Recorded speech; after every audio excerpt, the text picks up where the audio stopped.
स्वागत है आप सभी का हमारे YouTube चैनल पर जिसका नाम है सौरभ क्लासेस। आज मैं BA सेमेस्टर 6 के सब्जेक्ट कोड CC14 से एक काफ़ी महत्वपूर्ण विषय इमेंसिपेशन ऑफ सर्फ अर्थात कृषि दासता का अंत, इस विषय को लेकर उपस्थित हुआ हूँ। तो चलिए हम लोग इस विषय को प्रारंभ करते हैं। रूस में कृषि दासता से मुक्ति। रूस में कृषि दासता एक गंभीर समस्या थी और अलेक्जेंडर द्वितीय द्वारा 1861 में कृषि दासता का अंत कर रूस ही नहीं विश्व के इतिहास में एक क्रांतिकारी कदम माना गया। दरअसल जार निकोलस की मृत्यु के बाद जार अलेक्जेंडर द्वितीय गद्दी पर बैठा। सिंहासन पर बैठते ही उसने रूस में सुधारों का कार्यक्रम शुरू किया। इस समय क्रीमिया का युद्ध भी चल रहा था। वह एक योग्य और समझदार व्यक्ति था और साम्राज्य की हालत से परिचित था। वह एक व्यवहारिक व्यक्ति था और इस बात को भली भांति समझता था कि सुधारों के बिना रूस का उद्धार संभव नहीं है। इसलिए उसने सुधारों का कार्यक्रम प्रारंभ किया।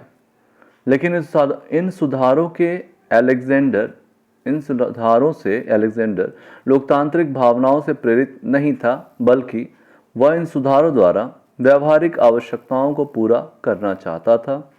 उसके इन्हीं सुधार कार्यक्रमों में कृषि दासता का अंत एक महत्वपूर्ण सुधार था, जिसके कारण इतिहास में उसे मुक्तिदाता जार के नाम से जाना जाता है।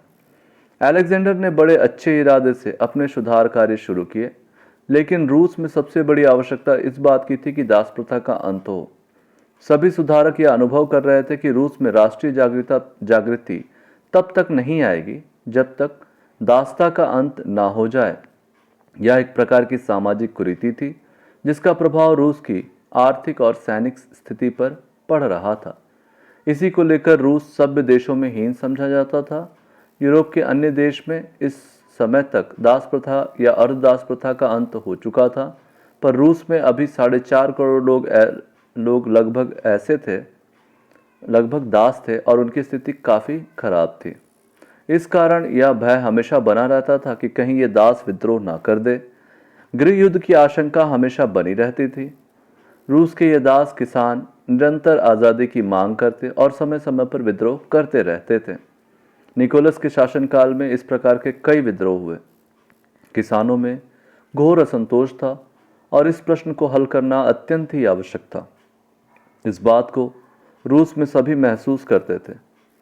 पेरिस की शांति के तुरंत बाद जार ने इस प्रश्न को उठाया और अपना विचार प्रकट किया कि वह दासता के प्रश्न को हल करना चाहता था। उसने कुलीन वर्ग के सामने कुछ प्रस्ताव रखे और उनसे अनुरोध किया गया कि वे स्वेच्छा से दास प्रथा का अंत कर दें, अन्यथा वे अपने आप को स्वयं मुक्त कर लेंगे। 3 मार्च 1861 को जार ने एक उद्घोषणा प्रकाशित की जिसके द्वारा किसानों को दासता से मुक्त कर दिया गया। इस घोषणा से रूस के 4.5 करोड़ दास या जनता आज़ाद हो गई। रूस के इतिहास में एक बहुत महत्वपूर्ण कार्य था। उसका नैतिक और आर्थिक दोनों महत्व था। किसान स्वतंत्र हो गए और उनको नागरिक अधिकार मिले। उन पर से स्वामियों का आधिपत्य समाप्त हो गया और कानूनी तौर से सामंतों का उन पर कोई अधिकार नहीं रह गया। कृषकों को स्वतंत्रता के अतिरिक्त भूमि भी प्राप्त हुई। किसानों की मुक्ति से यह भय था कि रूस की अधिकांश जनता भूमिहीन हो जाएगी और इससे जटिलताएं उत्पन्न हो सकती थी। भूमिहीन होने के कारण उन्हें आजीविका के कोई साधन ना होंगे और इस हालत में पूंजीपति उनका शोषण करने लगेंगे। अतएव इस समस्या का समाधान इस प्रकार किया गया। सामंतों की ज़मीनों का एक हिस्सा किसानों को दे दिया गया। इसके लिए सामंतों को कीमत देने की व्यवस्था की गई और इस कीमत को किसान से वार्षिक किस्तों में वसूल किया जाए। यह कीमत 49 साल में वसूल होना था और किसानों को इस पर 6% ब्याज लिया गया।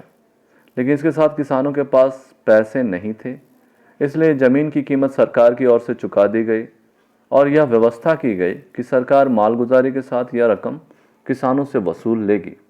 जिस समय किसानों की उन्मुक्ति की घोषणा हुई, उस समय ऐसा प्रतीत हुआ कि यह बहुत ही क्रांतिकारी घटना घट गई है। लेकिन पीछे चलकर यह स्पष्ट हो गया कि इससे किसानों की आर्थिक स्थिति में कोई विशेष लाभ नहीं हुआ। किसानों के ऊपर कई प्रकार के नए कर लगाए गए। भूमि कर के अतिरिक्त किसानों को वार्षिक किस्त देनी पड़ी। इससे उन पर कर का बोझ काफ़ी बढ़ गया और इसके बोझ से वे बुरी तरह से दब गए। उनके शोषण की संभावनाएं और बढ़ गई। इस व्यवस्था के कारण इसके कुछ दोषों की ओर ध्यान देना चाहेंगे। इसके कारण जमीन के टुकड़े जो किसानों को दिए गए वो बहुत थोड़े थे, जो सामान्यतः एक परिवार के लिए अपर्याप्त थे। सामंतों ने कृषकों की निर्धनता से लाभ उठाया। उन्होंने कृषकों को उस जमीन का जिसको कि वे जोतते थे 1/4 भाग मुफ्त में दे दिया तथा शेष भूमि पर अपना अधिकार कर लिया। इससे किसानों को कोई विशेष लाभ नहीं हुआ। अब वे सामंतों के स्थानों पर मीरों का अधीन कर दिए गए। ये मीर बहुत अत्याचारी थे, इसलिए इस व्यवस्था को एकमात्र स्वामियों का परिवर्तन कहते हैं। साथ ही लगान और किस्त वसूल करने वाले पदाधिकारी अत्याचारी थे। किस्तों का धन अधिक था। निर्धन किसान इतनी बड़ी किस्तें अदा नहीं कर सकते थे। इस प्रकार सुधार से परिवर्तनवादियों को बहुत निराशा हुई। उन्होंने इन सुधारों को अपर्याप्त बताया। इसके बाद कई कृषक विद्रोह हुए।